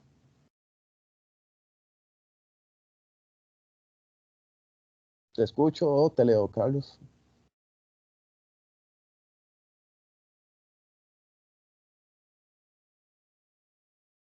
Mm. En el de se pueden unir, no sé, pero como te dije, en la violencia instrumentalizada puede ser algo organizado. ¿Qué quiere decir organizado? Un conjunto de personas o una institución organizó ese tipo de violencia. Entonces ya puede haber una institución como un partido político que vaya a violentar los derechos de una persona, un partido político que violente los derechos de una mujer o un hombre homosexual, o, o cierta institución que violenta los derechos de una forma organizada, con esa intención, que tiene una visión, mira, vamos a molestar a los sexuales, vamos a molestar a los más pobres, vamos a molestar a los empresarios. Sí, claro, puede haber una combinación, y en la instrumental sí está muy relacionada con las otras tres. ¿Ya? Sí está muy relacionada con las otras tres. Ahora, las otras tres las veo como más elementales, pero ya eso sí tienen que verlo ustedes. Listo, Carlos Manuel, Sí, muchas gracias. con gusto. A ver, ¿alguien más? ¿Otra duda?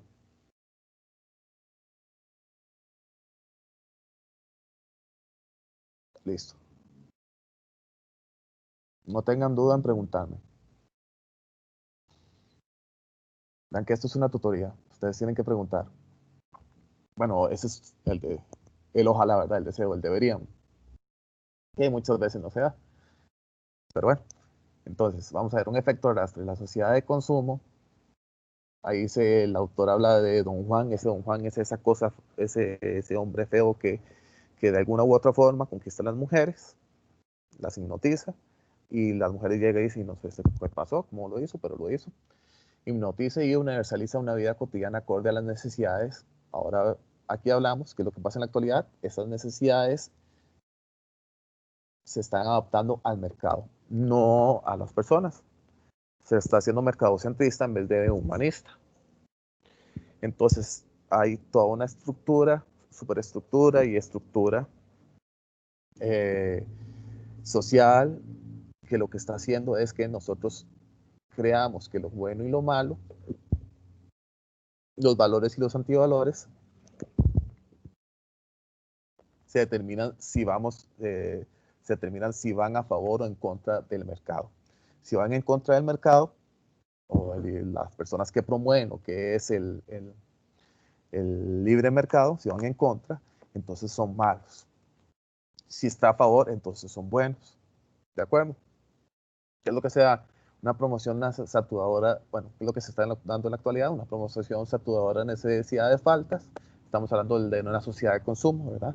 Te supongo un ejemplo, te dan tarjetas de crédito constantemente, ahí está el pack a cada rato, ¿verdad? Mandándote tarjetas de crédito, quieres una tarjeta nueva, y tras de que ya usted tiene 3 tarjetas y está acá, te manda otra más para estar así, ¿verdad? Para estar sin deudas. Nos hace pedir carros que tal vez no necesitamos, un carro nuevo para conquistar a tal chica, no sé, ¿verdad? La sociedad de consumo nos hace pedir o solicitar cosas que no necesitamos, porque así nos han enseñado los medios de comunicación y así nos ha enseñado la sociedad en sí. ¿Qué es lo que está tratando de hacer? Está tratando de hacer una homogeneización. ¿Qué quiere decir? Todos a favor del mercado, todos a favor de una forma estética, y esa forma estética es la que nos ponen los que tienen mayor poder político y económico. Esa posición estética nos quiere decir de que hay un tipo de mujer, hay un tipo de hombre, hay un tipo de homosexual, hay un tipo de niño, hay un tipo de niña, hay un tipo de prototipos de personas que nosotros debemos de seguir y debemos de consumir para lograr ser como ese tipo de personas. De esto pueden ver un poquitito, les recomiendo una película que comprenderían un poquitito sobre esto, que se llama El Club de la Pelea. Ahora, la moralidad de la superproducción y superconsumo a la que nos arrastra el sistema capitalista mercado, ¿verdad? Hay un tipo de moralidad, ya no es moral, sino un tipo de moralidad. ¿Por qué? Porque cuando hablamos de moralidad es un tipo de acción, ¿verdad? Con respecto a una moral, bueno, a pues, un pensamiento que se cree moral. Nos lleva a un sistema de decir, mira, esto es bueno, es malo. Bueno, como ya dijimos, esto es generar el libre mercado, buscar trabajo, que todos trabajen, eso sí estaría bueno, que todos trabajen, pero la única forma de que todos trabajen es alimentando a los que tienen los medios de producción, que serían a los burgueses, básicamente. Entonces, ¿qué es lo que nos vamos a preguntar? ¿Esta forma de vida centralizada en el mercado ayuda necesariamente a los humanos? ¿Ayudará al medio ambiente? ¿O más bien a quién beneficia? El punto es que ustedes se pregunten, mira, este enfoque de qué es el bien y qué es el mal, nos estará ayudando a nosotros los humanos, a la familia, a la religión que tenemos, al medio ambiente. ¿A quién beneficia? Básicamente, ¿quiénes se ven mejor con eso? Con este concepto, esta superestructura nos está diciendo qué es el bien y qué es el mal. ¿Quiénes se verán beneficiados con eso? Y está controlando de alguna u otra forma, tal vez no controlando, por lo menos influyendo en nuestra forma, en nuestras decisiones, en nuestra forma de pensar, por lo cual en nuestras decisiones. Eso es lo que quiere decir el modo arrastre, y nos está arrastrando a una forma de pensar, a una decisión. Ahora, ¿cómo se da esto? También lo podemos ver en el tema de la moralidad de escenario, eso ya lo expliqué anteriormente. El escenario, publicidad, mercado, industria de entretenimiento, educa moralmente, induce hábitos de conducta, enseña o indica lo que está bien y lo que está mal. Y aquí vamos a un ejemplo. La estética sirve a la rectificación de capital. Un objeto agradable, incluso bello, visual, auditivo, táctil, funciona como un utensilio en las manos de la mercadotecnia. No importa si se trata de un legado de Beethoven o de las contorsiones de Shakira. Hoy todo se compra y se vende. Y dicho intercambio sirve de marco a otros. Publicidad, de empleo, inversión de capitales, que reproducen o hacen más efectivas las condiciones mercantiles imperantes. Entonces, digamos, entonces, tengo un celular, ¿verdad? Como esto, nosotros podemos escuchar a Shakira, Beethoven o demás, y todo se vende, todo se compra y todo se vende. Bajo la oferta y la demanda, en qué puedo comprar y qué puedo vender, de que algo sea útil. Y ahorita vamos a ver esto. Al final, ya vamos a terminar. No, ya casi. Bajo el tema de lo que es lo útil y no tanto lo bueno y lo malo, se reproduce este escenario de moralidad. Entonces, nosotros vemos como como les dije anteriormente, medios de comunicación, estas películas de Avengers o películas de grandes, nos dicen qué hacer, qué es el bien y qué es el mal, y nos determina. Ahora, conocer para decidir. Aquí se habla de Hans Georg Gadamer. Se habla que es importante, todo lo que sabemos es respuesta a una pregunta. Nosotros, ¿qué es el principio de conocimiento? El dudar, el preguntarse y cuestionarse sobre algo, el tener un problema y buscar cómo solucionarlo, el querer saber más. Ahora, saber preguntar es por eso una prescripción moral.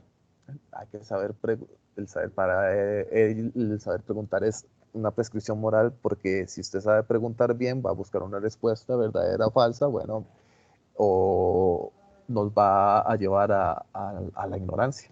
Y si una persona es ignorante, como decía Sócrates, lo que nos lleva al mal es la ignorancia, no necesariamente la voluntad.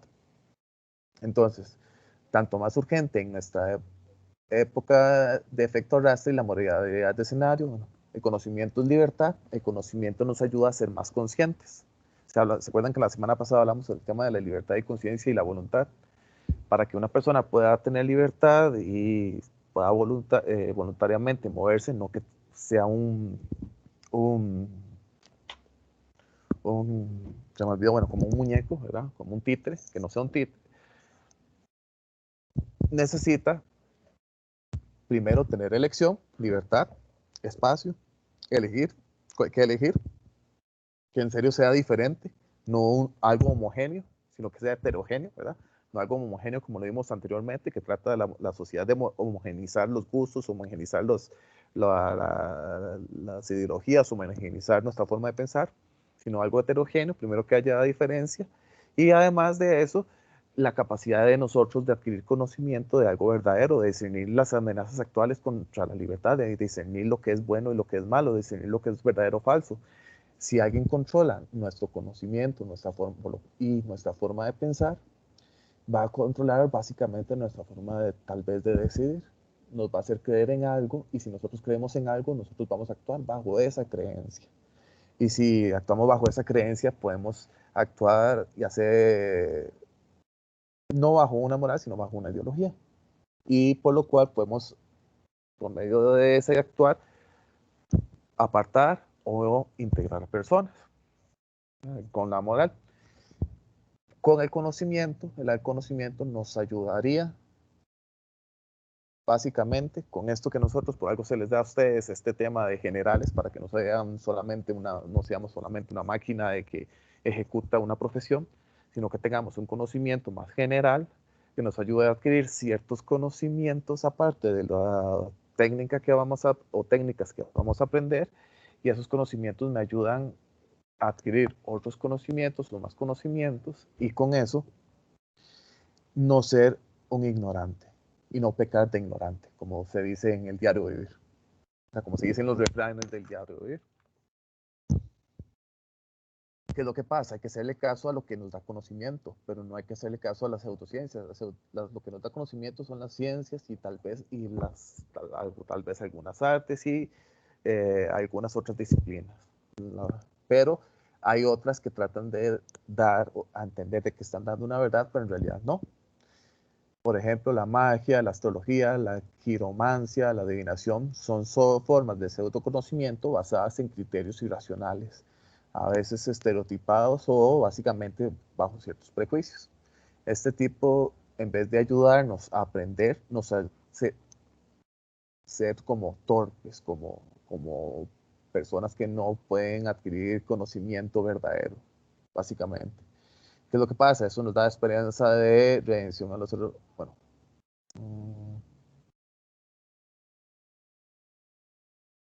¿qué se da con estas pseudociencias? Esperanza de redención a errores humanos, confianza en una sabiduría que interpreta con certeza lo invisible, el origen de las cosas y las relaciones con el universo. Se puede dar la esperanza de atraer por su medio la suerte, la creencia de que curan los males terrenales, el deseo de vengar o neutralizar la malicia de algún adversario. Entonces aquí podemos ver tal vez como hay gente que trata de decir, mira, vamos a curar estos males terrenales con, uy, se me olvidó este tipo de pseudociencia. Pero bueno, no, sigamos, ya casi tenemos que terminar. Estas creencias sin fundamento sustancial que dan traste con la autonomía, que es el requisito de la gente no moral. Cuando hablamos de autonomía es que es una persona capaz de tomar sus propias decisiones y formar sus propias reglas. Para formar sus propias reglas necesitamos primero tener voluntad, tener esa libertad y conocer el mundo. Si conocemos el mundo de forma verdadera, podemos tomar decisiones. Si no podemos hacerlo de forma verdadera, alguien está tomando decisiones por nosotros, por lo cual no seríamos autónomos, sino que eso externo nos estaría controlando. Entonces la ciencia genera conocimiento, la pseudociencia no. No hay que ir con la pseudociencia. Ya sobre el tema de las pseudociencias y profundizar sobre eso sería otro tema muy, muy complejo. Que podemos abarcarlo ya lo que yo les puedo dar ciertas lecturas en la plataforma o en el WhatsApp. Ahora, sobre civilizar, globalizar y moralizar. Cuando se habla de civilizar, se pide que se hable de dónde viene el término civilizar. Se viene de civil, que significa ciudadano. ¿Verdad? Civis, que significa ciudadano. En la polis, el ciudadano es esa persona capaz de tomar decisiones, ya sea porque tiene su capacidad cognitiva de aprender sobre el mundo, tiene su capacidad volitiva. Esa capacidad volitiva es de tomar decisiones y que hay elección, ¿verdad? De ese entorno que te deja tomar la decisión. Eso se daba en la polis como en la antigua Grecia, ya hablamos de eso anteriormente. Y ahorita en la actualidad nosotros puede ser que lo digamos o no, eso se los dejo a ustedes. ¿Será que nosotros vivimos en una polis? Nosotros somos ciudadanos, podemos votar, podemos tomar una decisión conscientemente? Quiere decir conscientemente que sí sé lo que está pasando y sé lo que estoy haciendo. Pero bueno, ahora sí.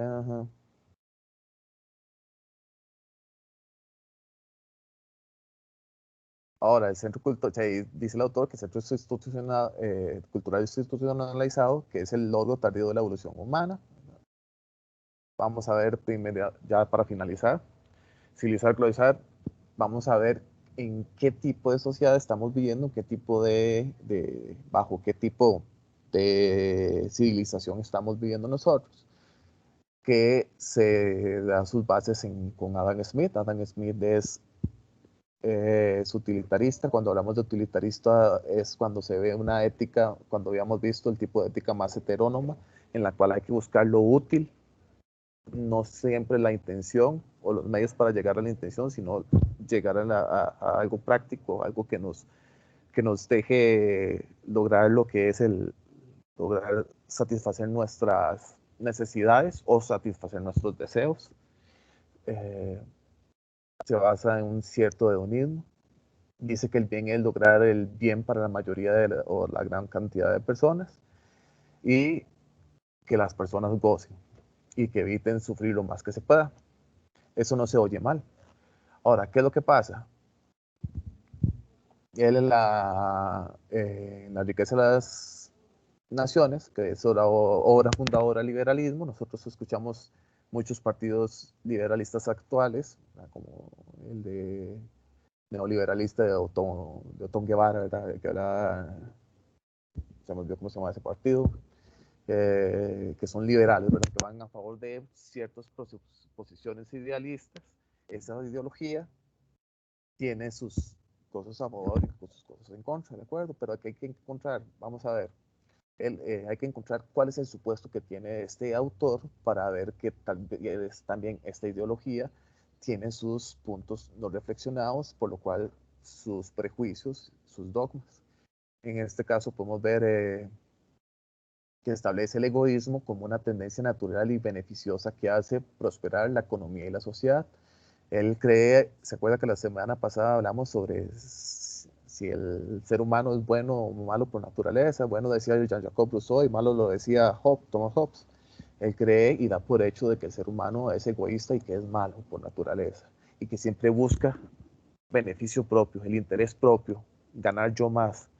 Pero contradictoriamente, él reflexiona en su libro, en La riqueza de las naciones, y fundamenta de que esa forma de que nosotros buscando solo riqueza para mí y no lo de no pensar en los demás, va a hacer de que nosotros establezcamos contratos y relaciones sociales las relaciones sociales, y esas relaciones sociales van a establecer cierta moralidad, cierta moralidad sería en este caso, y eso ordenaría el mundo.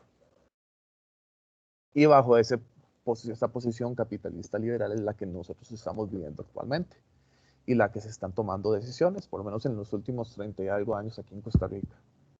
Ahora, bajo ese prejuicio moral se lleva a cabo la globalización, el mayor desafío ético contemporáneo. ¿Por qué mayor desafío ético? Porque tenemos problemas de sobrepoblación, tenemos problemas de biotecnología, tenemos problemas de ética profesional, tenemos problemas de ética ambiental, de sexualidad, de tolerancia, de derechos humanos, entre otros. ¿De acuerdo? Y terminamos por ahorita. ¿Dudas?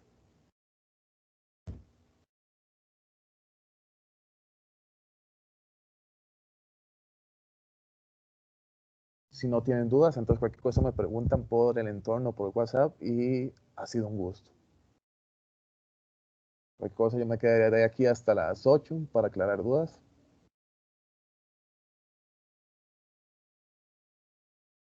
Bueno, recuerden que esto es...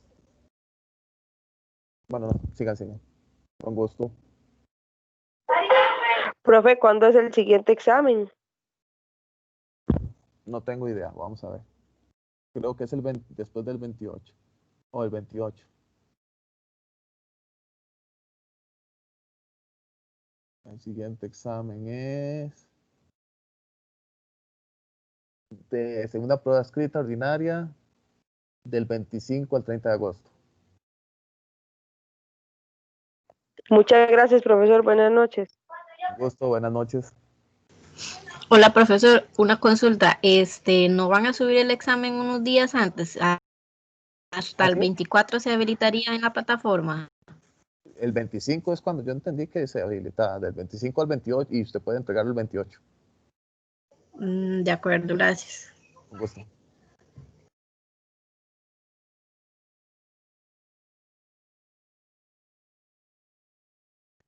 Gracias, profe. Buenas noches. Buenas noches. Ha sido un gusto. Buenas noches, profes. Gracias. Buenas noches.